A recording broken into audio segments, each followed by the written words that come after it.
Let's talk. Seasonal, limited edition, scent of the month, whatever you want to call it. Essentially, a beard product scent that is released for either a set amount of time, for a month, for a season, or a set amount of products made. Sometimes companies say, hey, we're going to make 100 of these until they're gone. Either way, essentially the idea is limited scents that are here now, but will go away at some point.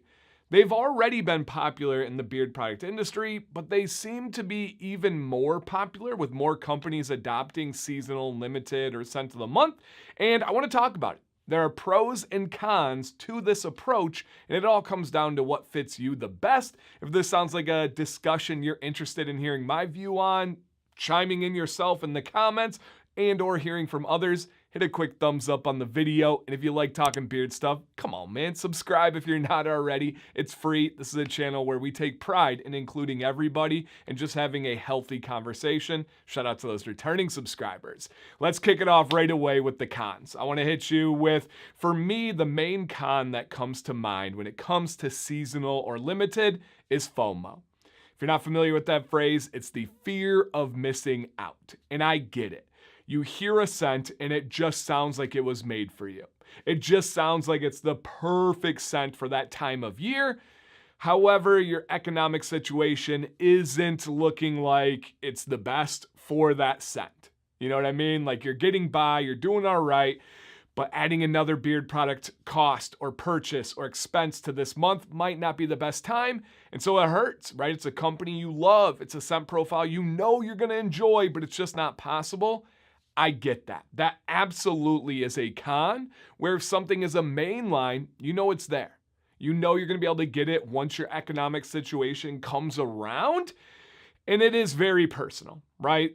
Some people have more expendable income and buying beard products is an afterthought for them. For some people, it's the difference of paying the mortgage or going out to eat that week. Absolutely understand all angles on this. My biggest perspective and take is we are all big boys and girls here, and that nobody can make you do something that you shouldn't. If you're in a position where you should not be spending an extra $30 or $40 on a beard product in a month, don't. That's not a priority. Your shelter, your food, whatever is more important should absolutely take priority, and then just it is what it is. Does it sound good? Yeah, absolutely. But if you can't have it, you can't have it, right? Am I driving my dream vehicles? No. Do I have everything that I want in my life? No. Are there things that I would get right now if I could financially? Yes, but I can't. It is what it is. You know, I don't know really kind of the difference in that situation. And I don't like when people start talking about beard products and they're like, oh my gosh, they pressured me, or like people will point their finger at me. He made me buy these. He influenced. Whoa, we're just sharing information for people that want to hear about new things, that want to hear about sales, that want to stay in touch with what's going on. Nobody's ever making anybody do anything. You'll never hear me say, I cannot believe that person made me do this with their words. Little bit silly. However, I can fully acknowledge the feeling of FOMO and missing out. I don't think that's why these companies are doing it. I don't think that they're putting a cap on the range of dates that they're going to allow this product to be sold. I don't think that they're putting a cap on the number sold so people feel like, oh my gosh, I got to make an irrational decision. With that, let's transition over to the pros, and who knows, maybe some other thoughts come up. I don't know if you guys know this, but I don't have a teleprompter. I'm not looking past you and having bad eye contact. This is so uncomfortable. I stare right at you guys here. I don't have notes. I don't have anything. I just kind of flow with the thoughts from my experience, my sometimes research, sometimes just whatever, just logic. Now, the pros to limited edition scents. Number one, it allows you to follow the seasons and the trends. I love floral scents. That's one of the things that I enjoy. You guys have known that. But it tends to do better in the spring and summer when it's the warmer months. That makes sense. If they're going to go all fall and winter without selling any floral scents, it doesn't do them good sitting on product that's going to be expiring 6 months sooner because it's just been sitting there. So following the seasons makes sense, right? I don't like coffee scents in the summer. It's too heavy. It's too warm to me. In the winter, I love a good coffee scent. So the only way to really go about that is to have seasonal scents. Another pro to limited edition scents is it's almost a way to feel out the market and feel out the consumers to see if it's something that they should invest in, making permanent labels, putting a permanent spot, having stock that's going to reoccur. If they do a limited and it goes out and then people are kind of like, not my thing or not great, then they move on. But if it's one that absolutely slaps and absolutely kills and everybody loves it, they say, hey, no brainer, we need to adopt this into our main lineup. And that's a win all. The consumers get the products that they want, they get it all the time, and the company now has a more reliable main line that has been proven by sales. That's massive. A company that comes to mind that I think does the limited very, very well is Johnny Ray. And I got two examples here. One is a mainline scent, and then one is their scent of the month last month. Now, right now, they have a new scent of the month, Charlevoix. Go check it out, all Michigan-based stuff. But the scent of the month last month is a pure obsession of mine, and it's Harbor Springs. Now, there is some floral in here. There is, I believe, some lemon in this bad boy. What did we have for the scent profile? Yeah, lemon. There was Blue Lotus, and then there's musk. It's absolutely wonderful. I hope, I don't know how they did, but I hope the sales crushed it on this, because I, for one, personally would love to have this in their main lineup.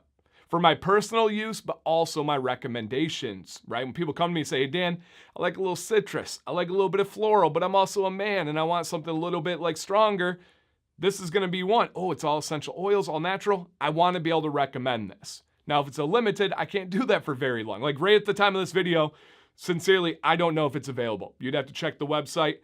But this is the process. I would love for this to become mainline. Now here's another example. This is Island Oud. Now this is a permanent item. Now I don't know if this one says, yeah, this is just from their signature fragrance collection. Now I have another bottle of this before it was in the main lineup because they have limiteds, they have mystery scents, they have stuff that they can kind of experiment and play with. This one, Island Oud, absolutely crushed it. It actually had a different name before.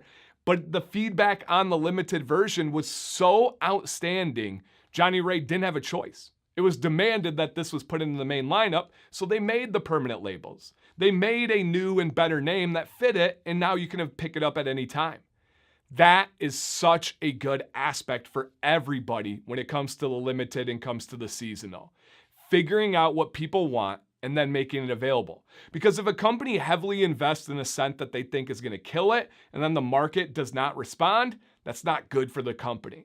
And what's not good for the company is not good for you guys. We want these companies to thrive. We want them to be here. Many of you have been in this small batch community niche industry for years and years and years, and we see companies come and go.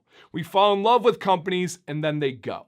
And then people complain like, oh man, that was my favorite. How dare they go away? Well, were you supporting the business?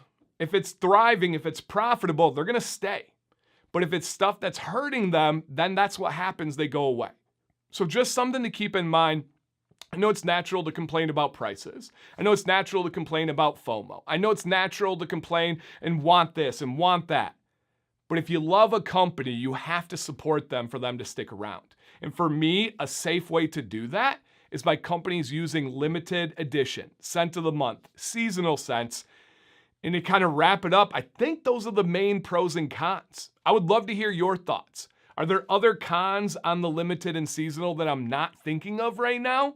Are there other pros that I'm not thinking of right now? Let's continue this discussion down below. As always, just be mature and respectful. As long as we can do that, we can have an amazing conversation. There's not really a right or wrong in this. I just want to hear your thoughts and your experiences. Thank you guys for watching today. My name's Dan C. Bearded. Please stay bearded and stay positive.